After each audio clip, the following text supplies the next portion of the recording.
नमस्कार साथियों। मैं शैतान सिंह राजपुरोहित आपका क्लास 24 के अंदर हार्दिक स्वागत करता हूं। हमने 5-7 दिनों से जो सोमवार से लेकर शुक्रवार तक जितना भी मैंने राजस्थान हिस्ट्री के अंदर राजस्थान आर्ट एंड कल्चर का जो टॉपिक संत और संप्रदाय जो पढ़ाया उसका जो एक टेस्ट शनिवार को लिया गया उसके आंसर के बारे में अपन चर्चा करेंगे कि वो जो सवाल थे उनके आंसर क्या है और किस प्रकार से उनको हल करना चाहिए था। ज़्यादातर सवाल फैक्चुअल है और उसके अंदर बहुत ज़्यादा समझाने का स्कोप नहीं है। जो रटा हुआ होता है उसका आंसर सीधा लिखना है। यहाँ जितने भी ट्रिक से अपन ने चीज़ें समझी थी उनके बारे में सीधा आंसर उसका बनता है। तो स्टार्ट करते हैं पहले सवाल से कि राजस्थान में मुंदरिया पंथ की किसमें प्रचलित है, मतलब कौन सी जनजाति के अंदर यह प्रचलित है। जनजाति के अंदर जो पंथ प्रचलित है उसके बारे में अपने को बात करनी है।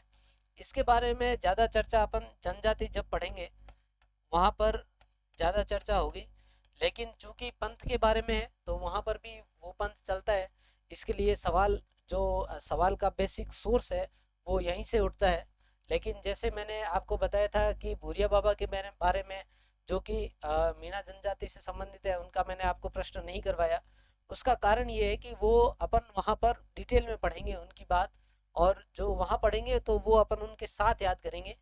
उसी प्रकार का उंदरिया पंथ या फिर जो आदिवासियों के पंथ है वो जब आदिवासियों की अपन एक विस्तृत श्रृंखला पढ़ेंगे उसके अंदर ही उसके अंदर आपको वो करवाऊंगा। तो इसका आंसर है भीलों के अंदर यह पंथ है, जिसमें प्रचलित है वो जनजाति भील है। उसके बाद एक आचार्य तुलसी हुए जैन समुदाय के अंदर, उन्होंने अणुव्रत आंदोलन चलाया। और ये अणुव्रत आंदोलन आचार्य तुलसी ने कब चलाया उसकी डेट के बारे में पूछा गया है। तो अपने को ये भी ध्यान रखना है कि जो विभिन्न संप्रदाय हैं उनके सन जो इम्पोर्टेंट है, जैसे दादू दयाल है जिसका सन ज़्यादा इम्पोर्टेंट है 1602। और भी पीपा संत पीपा है उनका भी थोड़ा सा है। फिर मैंने उनके बाद बात बताया था कि बहुत सारे संत हैं जिनके राजाओं का समय कौन सा था उसके बारे में भी सवाल लगभग लगभग पूछा जाता है। तो उसके बारे में अपने को ध्यान रखना है। अब इसके अंदर है आचार्य तुलसी ने अणुव्रत आंदोलन का सूत्रपात कब किया था। इसका आंसर है 1949 ईस्वी के अंदर आचार्य तुलसी ने अणुव्रत आंदोलन का सूत्रपात किया था। फिर एक ये सवाल है तीसरा कि बालिंद जी के गुरु कौन थे। ठीक है, तीसरा सवाल है बालिंद जी के गुरु कौन थे। तो इस सवाल का आंसर जैसे ये दे रखा है दादू दयाल, सुंदरदास, रामचरण और गंगरा गंगला राम।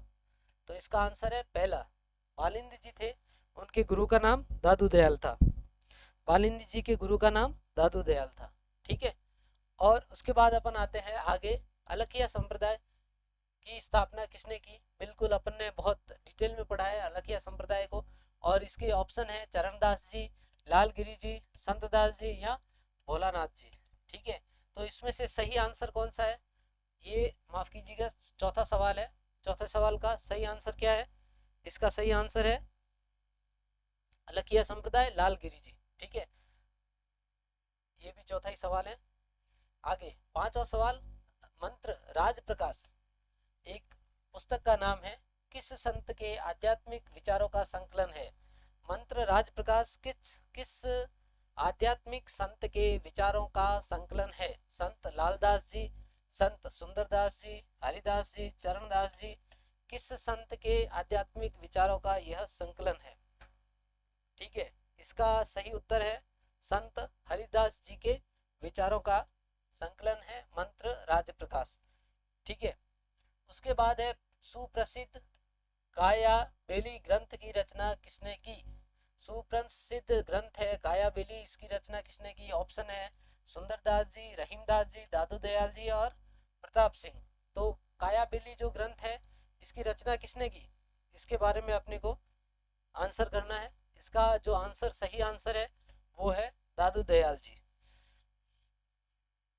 उसके बाद अपन आते हैं सवाल नंबर 7वें पे कि रसिक संप्रदाय जो अपन ने पढ़ा था, रसिक संप्रदाय, उस रसिक संप्रदाय का प्रवर्तक, उसको चलाने वाले व्यक्ति का नाम इसने पूछा है। अचल दास, अग्रदास, ईश्वरदास या गिरधर दास।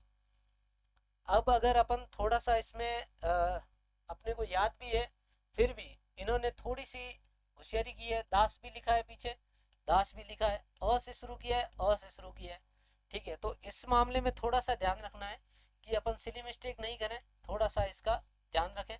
इसका जो सही आंसर है वो है अग्रदास जी। ठीक है, 7वें के बाद सवाल है 8वां सवाल, दादू पंथ की कितनी शाखाएं थी?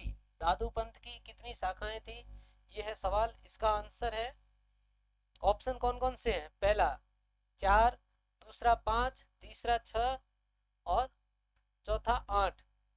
तो अपने जो पढ़ा है वो सही सही पढ़ लिया है अपने इसको, इसलिए इस सवाल में तो कोई दिक्कत होनी चाहिए नहीं चाहिए। तीसरा इसका आंसर है।